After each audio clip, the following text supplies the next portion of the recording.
Hey guys, welcome back to my channel. If you're new around here, thanks for stopping by. If you're a returning subscriber, thank you for coming back to watch another video. It's amazing to have you with me here again today. So as you can tell from the title of this video, what I'm going to be doing in today's video is reacting to the Humble Pennies budget walkthrough video. So this video came up on my feed a few weeks ago and I was like, oh my gosh, I want to watch it. And I was going to click on it and I was like, actually, do you know what? I want to watch it with you guys. I did a reaction video a few months ago where I reacted to Patricia Bright's budget recap video and you guys really enjoyed that. So I was like, oh my gosh, this would be a perfect video to watch alongside you guys because the Humble Penny are amazing. They're one of the first YouTube channels in the personal finance space that I actually came across. It was Mama Furfa and then it was the Humble Penny. Like those were the two go-to finance channels. Humble Penny came a few years later actually after Mama Furfa, but I remember just before starting my YouTube channel, seeing their channel at its infancy stage and being really inspired by what they were doing and loving their content. And just to see their growth over the past couple of years is absolutely insane. Like Ken and Mary, amazing power couple, and I love what they're doing over there on their channel. So when this video popped up saying how I budget my £49,000 salary, I was like, what? They're telling us how much money they make and what they do with their money. I need to watch this and I need to watch it with you guys. I didn't actually think they would do that kind of a video, so I was really excited when I saw it come up on my feed and I was like, no, I need to watch this with you guys because I know it's going to be a really good video. If you don't know about the Humble Penny, then let me tell you about them now. Yeah, they're absolutely amazing. They were able to pay off their mortgage within like 7 years.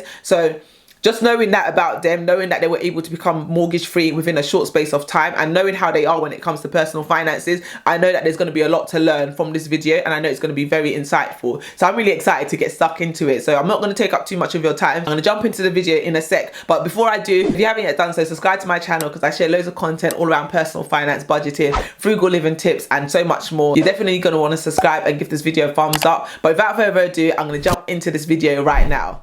We want to do something a little different, something we've not done in this channel before. Today, I want to walk you through how I budget my 49k annual income on a monthly basis.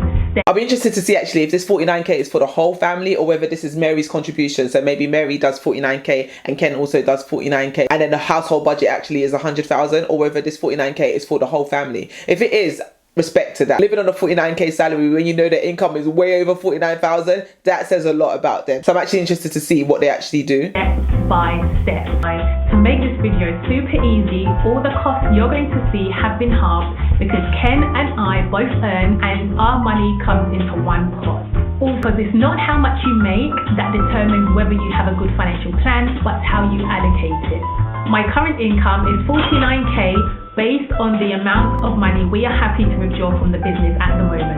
Our business makes a multiple six-figure income, but given the relatively low expenses that we have as a family, we're happy with the level of income that I am taking out of the business at the moment, but that could increase and that could decrease depending on our situation. So let's just deep what she said. First of all, her business earns multiple six figures. That in itself is incredible. And they're only drawing down 49,000 for the family budget. That shows a different level of discipline. So I definitely applaud that. From food to big spends like holidays, to investing, to personal care, to home living costs, we're going to be covering it all. Side note, it would be nice to actually see more videos of Mary by herself. She's actually incredible in front of the camera. Hey guys, so welcome to the Budget for Life spreadsheet. So I am currently in the income tab, and as I explained, I'm the director of the company. My 49k is made up of salary and dividends. We have various tabs here for your various streams of income. You know, if you're making money on one stream, we have a section for you to note that down. That's exactly what I do on my budget spreadsheet as well. I make space for you to allocate your different incomes. Move on to the expenses. Okay, so we have a total of 14 categories that the expenses falls into. I like the way she's broken it down into the different spending categories. Again, that's something that I like to do with my monthly budget as well. So it's good to see they do something similar.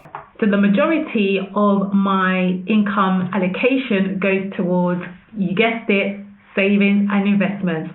A total of £1,000 goes into my personal investment in stocks and shares ISA, and also we have a junior savings ISA for each of our boys, and £250 goes towards that every month. So the next category is giving and charitable donations. So a big part of our life is that we've always tithed part of our money, 10%, and which is very important to us, something that we've always done and we continue to do. And Snap, tithing, something that I definitely believe into, that giving 10%. I think there's so much power in giving, and the more you give, the more you literally receive. So yeah, totally agree with that principle of giving, whether it's tithes, whether you're giving to charitable causes, whether you're giving to friends, family, whatever it is. I think it's really important, and I'm pleased to see that that's something that they like to do as well. Next is the insurance costs. So for home insurance, it's £10. Life insurance is $29. Pet insurance is a big fat 0 because Ken is very anti-pet. So now things might change. Travel insurance. Okay, something I noticed actually is their life insurance is £29. Mine is actually 40 something pounds. So I'm interested to see what kind of insurance coverage that they actually have. And our insurance is definitely something I want to look at this year, look at making sure we're getting the most bang for our buck and making sure that we have the coverage that we actually want and need. Yeah, it's interesting to see that that's the insurance cost. Moving on to home and living costs. If you've been following our channel for a while, you will know that we paid off our mortgage in 7 years. Yes, that's right. We are currently in a mortgage-free home. And so for that section, we've allocated 0. However, we still have to pay some bills towards the house, such as council tax, which works up to £110. The running of our car. So we have a full electric car and we charge the car at home. So that obviously increases the amount that we pay in electricity on a monthly basis. It's worth reminding you that all the costs that you can see here have been halved already because Ken and I both contribute to one pot. Yeah, that's exactly how we run our finances in our household as well, actually. We both literally put all our money together in one pot and then we do the allocations based on our combined income. So it's not a case of, you know, I put 50% and you put 50% or I put 20% and you put 30. It's kind of all in the pot and then we allocate it accordingly. So it's interesting to see that they do something similar. Okay, so for water, we've allocated £17. Cleaning is £60. Yes, we have a cleaner. Oh my days. Hashtag goals. Listen, if I could afford a cleaner, I would have a cleaner. I really want a cleaner, but at the moment, I don't have the budget for it. But listen, as soon as I can afford a cleaner, best believe I'm getting one too. Like, I think it's such fantastic value for money. Cleaning is something that I hate to do. Like, literally, I hate cleaning. I hate cooking and I hate cleaning. I'm not the most domesticated of females, trust me. Like, so if I could pay somebody to do it and do a better job than I would do, then I think to me that's value for money, and I think it's definitely worth the investment. So this is definitely hashtag goals. Cleaner, yes, I'd love to get one. £60 for the month. I wonder how often they come in actually. We have allocated £20 towards our internet because we pay for super fast internet broadband. Home landline. Who still does landline? Do you still have a landline phone? That's so dated. Anyway, so that's a big fat 0.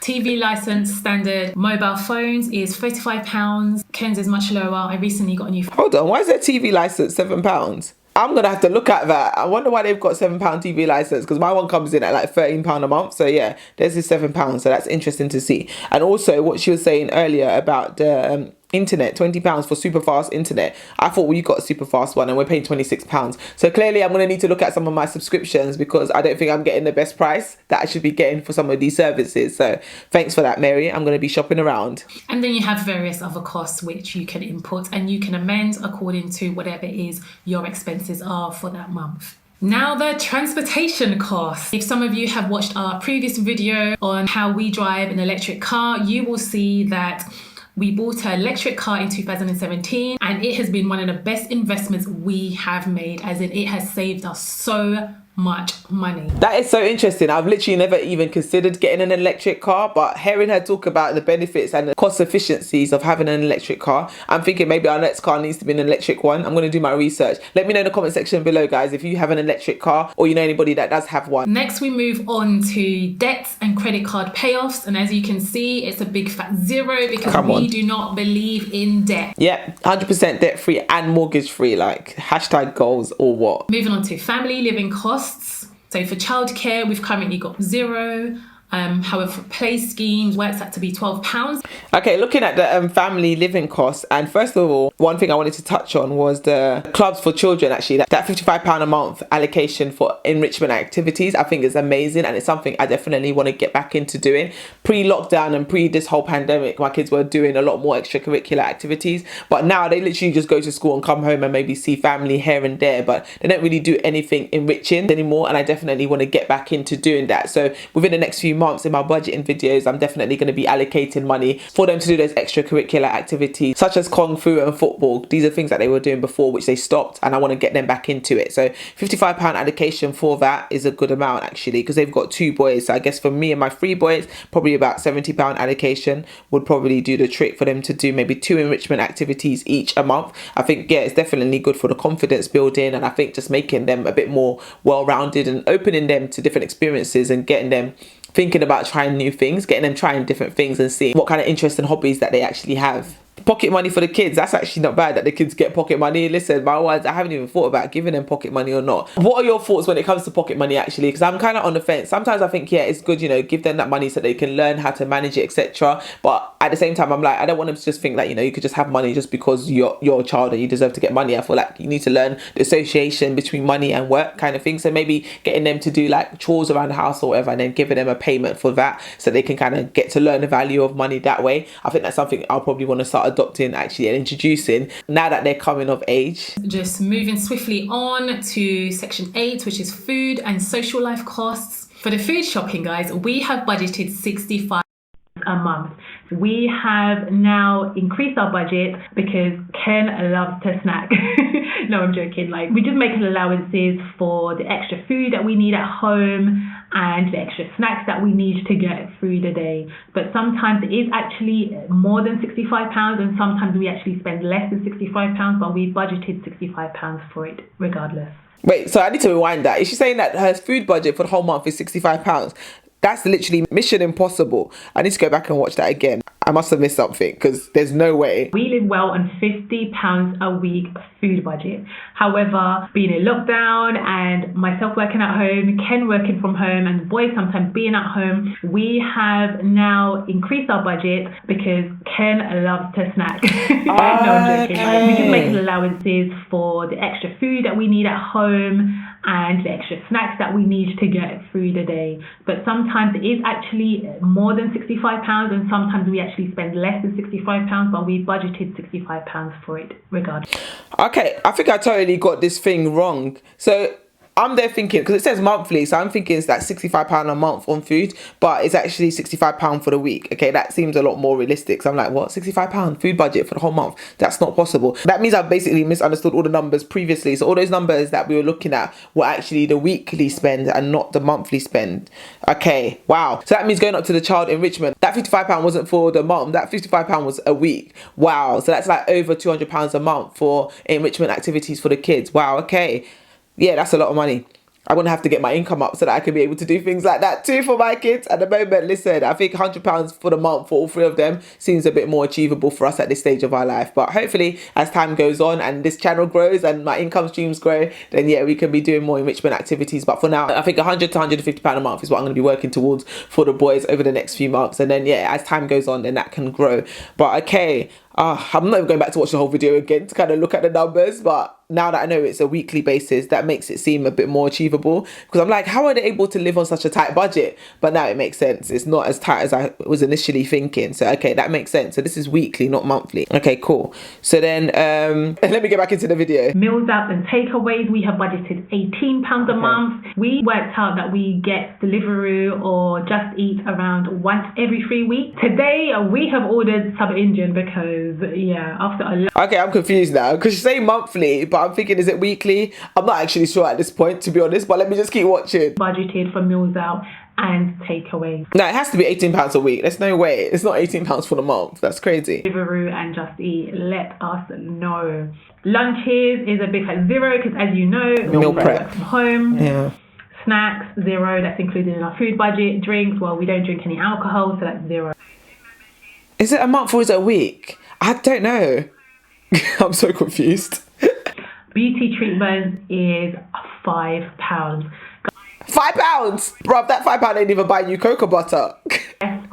creams, like, or... I heard that about the skincare thing though. I'm so bad when it comes to my skincare. Like I literally have no skincare routine whatsoever. It's just I wash my face with the same soap that I used to wash my body. Actually, that's a lie. Actually, what's it even called now? I can't remember the name of it. I'm gonna insert an image here. That's the facial wash that I upgraded to like a few months ago. But before that, literally, I was washing my face with the same shower gel that I used to wash the rest of my body. But I'm like, do you know what? I'm getting a bit older now. Let me start taking care of my skin small. Like, let me actually invest in some skincare products. I totally get what Mary's saying here in terms of wanting to learn what's good for our skin, because I can't be relying on genetics for the rest of my life. I'm gonna actually have to do some work to maintain my skin now that I'm getting a bit older. So yeah, if you guys know any suggestions of great skincare products for black skin, then yeah, let me know too in the comment section below. Moving on to dental treatment, we make sure that we get our dental checkups on a regular basis. I'm so bad when it comes to this. Like the only time I go to dentist is when it's free, when I'm pregnant, because you get free, like you get that maternity exemption certificate and you get like free dental care. That's the last time I even went to the dentist, so that was what, 2 years ago.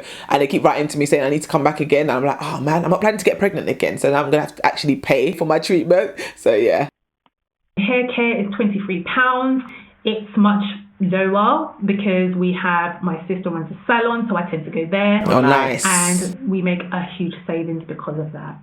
I save a lot of money on hair care too, actually, because I do my hair myself at home. Like very rarely will you see me go to the hairdressers, and that's because every time I go to the hairdressers something goes wrong. Like I've had so many bad experiences with hairdressers you wouldn't believe. Now I just do my hair myself at home, and the same thing with my boys. Actually, my husband does their hair, so he cuts their hair himself at home, which saves them a fortune too. Took them to the barber shop actually yesterday for the first time in like 2 years.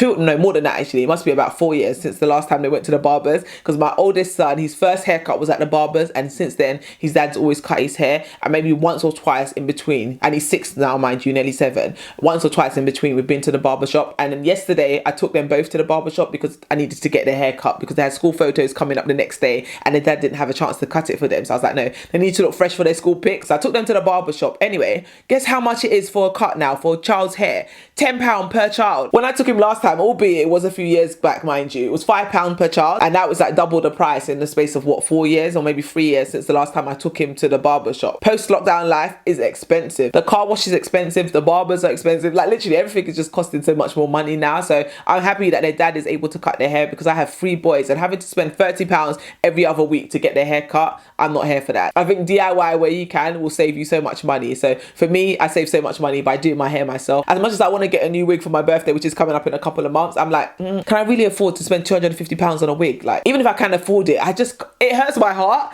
to think that I'm gonna put that much money on hair. I just can't do it, guys. I really can't do it. But I'm thinking it's a big birthday, let me treat myself. So I'm still going back and forth as to whether or not I should just invest that £250 and buy the wig, or just do my hair myself like I usually do. So yeah, let me know in the comment section below what you think I should do. Healthcare insurance, we've allocated £67 to that. I got private healthcare. Okay. Moving on to education and development. Okay, so school fees for children is $700. Oh wow. But it is a major investment, something that we are happy to invest in. Amazing. The personal development courses is that we are part of some memberships. We are quite big on personal development and make sure that we allocate a sufficient amount of money towards. Do you know what I love about that is that they themselves run an academy where they're helping people grow financially, etc. And the fact that they're still committed to learning themselves, it's a great thing. It's a great look, because it just goes to show you never get to that stage of arrival. Like, and when you do think you've arrived, that's kind of when you now start going backwards. But the fact that they're constantly learning and they're still investing in their personal development on a monthly basis is absolutely amazing and absolutely inspiring, and I'm definitely here for it. Books and magazines, we've allocated £40 to that. Oh, wow. I've said before. Now, to be fair, my husband's similar. He loves to read, like, but he doesn't read physical books. Sorry guys, my battery died when I was recording, but let me get back into it. Again, this is quite low, £6 a month. Like, this is really, really low. I think some £6 a month on clothing. Now that seems incredibly low, to be honest. Like, wow, that's seriously frugal. clothes that we get it for the business. So the business covers that cost, which is why we've allocated zero to that. That makes more sense. So obviously there are costs for clothing, but it's kind of, yeah, it's written off as a business expense rather than the family expenses. That makes more sense, because £6 for clothing, yeah, that is seriously impressive. I don't know what I would even buy you in this day and age. Like, I think maybe a couple of tops from Primark if you're lucky. And when I say tops from Primark, I mean the best tops, like literally, because their normal tops are definitely not even £6 anymore. Like, their prices be going up all the way up. Moving on to taxes. I know she keeps saying per month, but I'm like, surely this can't be right. It can't be £16 for the whole month on clothes. Like, who is that buying clothes for? I don't think that's even going to buy anything for the kids, let alone the adults. Like, wow. I know my budget was tight, but yeah, this one is serious. Because on my budget, actually, one thing I don't allocate is for clothing and all that kind of stuff. And that's because, to be honest, we don't buy any of it. And if we do, it comes out of our fun money allocation. So our spending money is basically ours to spend on going out, clothes, or whatever you want to do with your money kind of thing. So that's £16. I'm going to need a bit more context for that, because is that £16 just for Mary, or is that for Mary and Ken, or Mary, Ken and the kids? Like, I'm going to need to know where she's shopping. That's for sure. I'm going to need to know where she's getting these £16 clothes from. As I said, I'm a director of the company, so I get paid salary and dividends. Yeah. And for my dividends, I get taxed £217 per month on my. So things like summer holidays. Come on. Yeah, we don't spend a lot, but I think a lot of our money goes towards holidays, because we work hard and we believe that life is all about balance and working hard and having fun. So we tend to do one big summer holiday a year. That works out to £208 a month. So 3 breaks a year, that is really, really nice. That's what I'm trying to get towards. Being able to travel 3 times a year with my family. Absolutely goals. Like, I love the balance as well. 1 winter holiday, 1 city break. I'm here for that, definitely. Travel as much as you can. Okay, next we have festivals and theatre and cinema. We are quite big on theatre, and we tend to go maybe like once every 4 or 5 months. Remember, this is pro rata and we have split the cost. All the numbers that you see here have been halved. Date nights, £50. We tend to do date nights like twice a month. And so when we spend about £100 each time, which when it's split between the both of us, £50. Okay, finally, I get it. Like, we're all the way at the end of the expenses tracker, and I finally understand what she means. Like, I don't know if I'm being slow or she didn't explain it very well, but basically what she's saying is the numbers are half. So all of these numbers that we're seeing here, this is half of the monthly expense. So it's not weekly and it's not fortnightly, it's half of the month's expenses. So going back to the food budget where it said £65, that means the total monthly food budget is £130. But then that still doesn't actually make sense, because then that would mean it's less than £65 a week. Yeah, I don't even know, but I just like the detail anyway. I like the detail, the fact that it's so granular and every single category is broken down. So it's like, it's not just, oh, okay, this is how much we're spending on food, this is how much we're spending on takeaways, this is how much we're spending on groceries, this is how much we're spending on nights out. They've literally budgeted down to the T, like the finer detail, the areas that you don't necessarily think of. They've given an allocated amount to that area. I love that, because that way nothing comes as a surprise, nothing doesn't make sense, everything's pre-planned, everything makes sense. You know exactly where all your money's going to go at the start of the month. So I'm definitely here for this, and I love the fact that they've put so much thought and so much detail into their monthly budget. When we add it all up, my total expenses is £4,113, which is actually below my monthly income. Yay! So we have a buffer of £52. Lovely. For that month. That was actually a really, really good thorough budget walkthrough. I just wish I understood exactly what she meant and what that income represents. Whether or not those expenses were the monthly expenses or the weekly equivalent of those expenses, or whether those numbers we were seeing was the total amount they pay per month, or there was an additional amount that Ken pays on top of that. So whatever number we're seeing here, there was an extra 50%, or whether the number that we're seeing here, half of it was Mary's contribution and half of it was Ken's contribution. Like, I struggle to understand what exactly she meant there. I don't know if I'm being slow, so tell me in the comment section below if it's just me totally not getting what Mary was explaining. I think that probably was the case, in all honesty. Like, I'm recording this video quite late in the day, so that might be why my brain is not completely connecting. But anyway, that being said, I really enjoyed watching that budget walkthrough video. It was so good to see the finer detail that they put into their budget, and it's definitely given me some food for thought with my monthly budget, areas in which that I never allocated money to. I'm going to start including more of those lines in my budget. So definitely stay tuned and stay connected and stay subscribed to my channel, because I've got a lot more budgeting videos coming of my own, which I'll be sharing, of course, on a monthly basis. So definitely let me know in the comment section below what you thought of today's video, guys. It was my second ever reaction video. Let me know what you thought of this reaction video. Let me know if there's any other videos that you'd like me to react to. But that's literally it for this video, guys. I just wanted to bring you my reaction to this budget video by Ken and Mary over at The Humble Penny. Absolutely love their channel, love their content, love what they're about. So if you haven't checked out their channel, be sure to go and check it out. If you made it this far in the video and you haven't yet given it a thumbs up, do me a favor and give it a thumbs up. Subscribe to my channel if you haven't yet done so. Tell a friend to tell a friend, and I will see you guys in my next video. Thanks for watching, guys. Bye.